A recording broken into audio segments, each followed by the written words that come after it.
মুখ্যমন্ত্ৰী ডাঙৰীয়াৰ এইকেইটাৰ দিনত অসংলগ্ন কথা বতৰাই মানুহক চিন্তান্বিত কৰি পেলাইছে।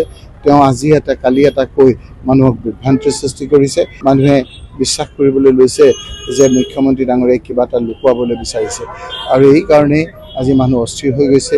যেতিয়া মুখ্যমন্ত্ৰী ডাঙৰীয়াই জুবিন গাৰ্গক শ্ৰদ্ধাঞ্জলি জনাবৰ বাবে যি সমাধিস্থলীত সমাগম সেইটো ৰোধ কৰিব বিচাৰিছে, তাৰো সমাগম কমাব বিচাৰিছে, মানুহৰ বুজিবলৈ বাকী থকা নাই যে ইয়াত কিবা এটা ৰহস্য ষড়যন্ত্ৰ আছে। এই সময়খিনিত আমি এটাই ক'ব বিচাৰিছোঁ যে ৰাজনীতি কৰিব নালাগে, ন্যায় দিয়ক আপুনি। সভাপতি গৌৰৱ গগৈ ডাঙৰীয়া, নিখিল ভাৰত কংগ্ৰেছৰ সাধাৰণ সম্পাদক জিতেন্দ্ৰ সিং ডাঙৰীয়াৰ নিৰ্দেশক্ৰমে যুৱ আনম প্ৰদেশ যুৱ কংগ্ৰেছৰ সভাপতিয়ে প্ৰায় সকলো জিলাতে যুৱ কংগ্ৰেছৰ এটা বাইক ৰেলীৰ যোগেদি জুবিন গাৰ্গৰ হত্যাৰ ন্যায় বিচাৰি সজাগতা সৃষ্টি কৰিবৰ বাবে আজি এনেধৰণৰ বাইক ৰেলী আৰম্ভ কৰিছে। আপোনালোকে দেখিছে যে ঐতিহাসিক চাপৰ আমাৰ এই বিলাসীপাৰা এটা আমাৰ সাংস্কৃতিক নাভি কেন্দ্ৰ। এইখিনি সাংস্কৃতিক আপোনাৰ গোটেই এই অসমৰ আপোনাৰ ৰাজধানী বুলি ক'ব পাৰি।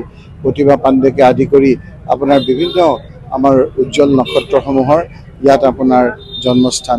এই অঞ্চলত আমি আজি জুবিন গাৰ্গৰ ন্যায় বিচাৰি যি আমি যাত্ৰা আৰম্ভ কৰিছিলোঁ, আপোনালোকে দেখিছে অগণন লোক আহি ইয়াত অংশগ্ৰহণ কৰিছে।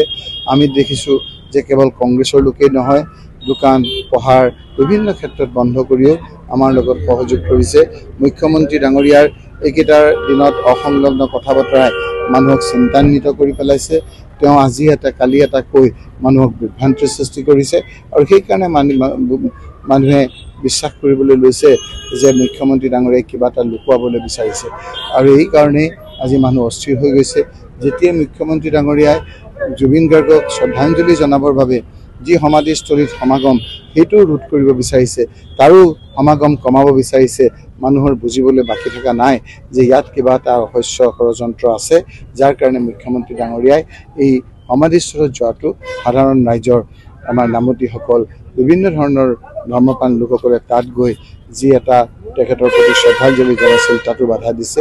এই কথা বতৰাবিলাকৰ কাৰণে আমি যেন হিমন্ত বিশ্ব শৰ্মা মুখ্যমন্ত্ৰী থকালৈকে ন্যায় নাপাম তেনেকুৱা এটা অনুমান হৈছে আৰু সেইকাৰণে আমি ন্যায় বিচাৰি ৰাজপথলৈ নামিছোঁ। আজি এই ঐতিহাসিক চাপৰ আজি আপোনাৰ হাজাৰ হাজাৰ লোকে ইয়াত অংশগ্ৰহণ কৰাৰ কাৰণে আমি সকলোকে ধন্যবাদ আৰু কৃতজ্ঞতা জ্ঞাপন কৰিছোঁ। আজি এইখিনি কথাত মই কোনো ৰিয়েকশ্যন দিব নিবিচাৰোঁ। ৰাইজে সকলো কথা দিছে, আপোনালোকে তেওঁলোকে কোৱা কথা